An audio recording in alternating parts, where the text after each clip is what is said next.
අද අපි restaurant රසට mix fried rice එකක් හදමුද? ඉතින් කොහොමද? හැමෝම ආදරෙන් පිළිගන්නා කැමලන්තේට.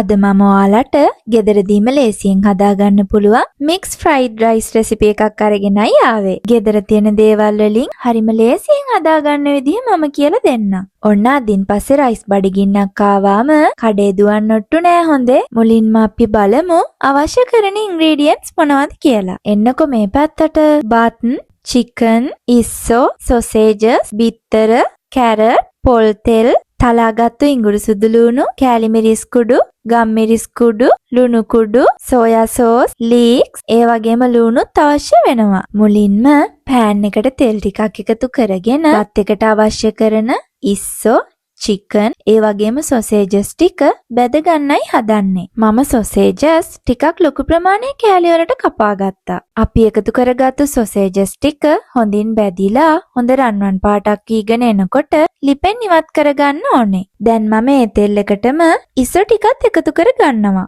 මම මෙතනදී සාමාන්‍ය ප්‍රමාණයේ ඉස්සන් 15ක් වගේ අරගත්තා. ඒ වගේම මම ඉස්සන් සහ chicken වලට ලුණු, ගම්මිරිස් එකතු කරලා පැය භාගයක් වගේ මැරිනේට් වෙන්න තියලායි අරගත්තේ. ඉස්සෝ ටිකත් මේ වගේ හොඳ රන්වන් පාටක් වීගෙන එද්දී ලිපෙන් ඉවත් කරගන්න ඕනේ. දැන් මම ඒ තෙල් එකටම chicken ටිකත් එකතු කරගන්නයි හදන්නේ. මම මෙතනදී කටු රහිත chicken ග්‍රෑම් 300ක් වගේ එකතු කරගෙනයි තියෙන්නේ. chicken ටිකත් හොඳින් බැදිලා හොඳ රන්වන් පාටක් වීගෙන එද්දී ලිපෙන් ඉවත් කරගන්න ඕනේ. දැන් සේරම ඉන්ග්‍රීඩියන්ට්ස් ටික ලෑස්ති නිසා රයිස් එක හදාගමු. දැන් මම ටිකක් ලොකු පෑන් එකක් ලිපෙන් තියලා තෙල් මේස හැඳි 3ක් වගේ එකතු කරගන්නවා. තෙල් ටික රත් වීගෙන එනකොට තලාගත්තු ඉඟුරු සුදු ලුණු පේස්ට් එකෙන් මේස හැඳි 2ක් වගේ එකතු කරගන්න ඕනේ. මේ පේස්ට් එකෙන් තමයි රයිස් එකට හොඳ සුවඳක් වගේම හොඳ රසක් එන්නේ. ඉඟුරු සුදු ලුණු පේස්ට් එකේ හොඳ රන්වන් පාටක් වීගෙන එද්දි මම පොඩියට කපාගත්තු ලුණු ගෙඩියක් එකතු කරනවා. ලුණු ගෙඩියත් හොඳින් බැදිලා හොඳ සුවඳක් එනකොට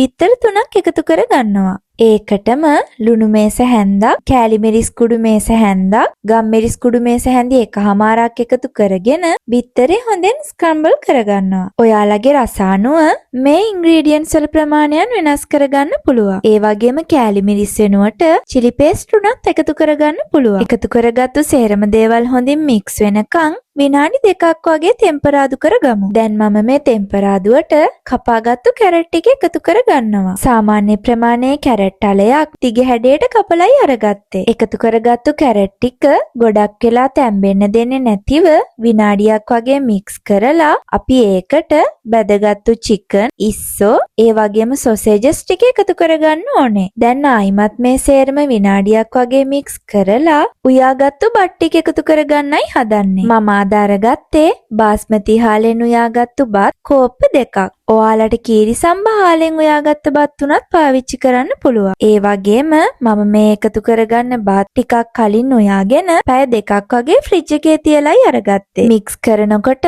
බත් ඇට කැඩෙන්න බලන නිසා තමයි පැය 2ක් වගේ ෆ්‍රිජ් එකේ තියලා අරගන්නේ. මේ වෙලාවේ ලිපේ ගින්දර ටිකක් වැඩි කරලා අපි කලින් හදාගත්තු ටෙම්පරාදුවත් එක්ක බත් එක හොඳින් මික්ස් වෙනකන් හැන්දකින් හොඳින් එහෙට මෙහෙට කරන ගමන් විනාඩි 3ක් වගේ බත් එක හොඳින් උයා ගන්න ඕනේ. ඔන්න දැන් මම මේකට සෝයා සෝස් මේස හැන්දක් වගේ එකතු කරගන්නවා. මේ වෙලාවේ සෝයා සෝස් අවශ්‍යම නැහැ. ඔයාලා ළඟ තියෙනවා නම් විතරක් එකතු කරගන්න පුළුවන්. ආයිමත් විනාඩි 2ක් වගේ බත් එක හොඳින් බැදගෙන ලිප ඔෆ් කරගන්නවා. ලිප ඔෆ් කරාට පස්සේ තමයි මම කපාගත්තු ලීක්ස් ටික එකතු කරගන්නේ. හොඳට මතක තියාගන්න ලීක්ස් ටික එකතු කරගන්න ඕනේ අන්තිම වෙලාවේ. එතකොට තමයි ලීක්ස් වල පාට ඒ විදිහටම තියෙන්නේ. ආයිමත් එකතු කරගත්තු සේරම ටික හොඳින් මික්ස් කරලා ලුණු, ඒ වගේම සැරමදිනම් ගම්මිරිස් ටිකකුත් එකතු කරගෙන බත් එක ලිපෙන් බාගන්න ඕනේ. එහෙනම් ඔයාලත් මේ රෙසිපි එක try කරලා රස කොහොමද කියලා මටත් කියන්න. ආයිමත් කෑම කතාවක් අරගෙන එන්නම්. channel එක subscribe කරලා තියාගන්න. ආදරෙයි.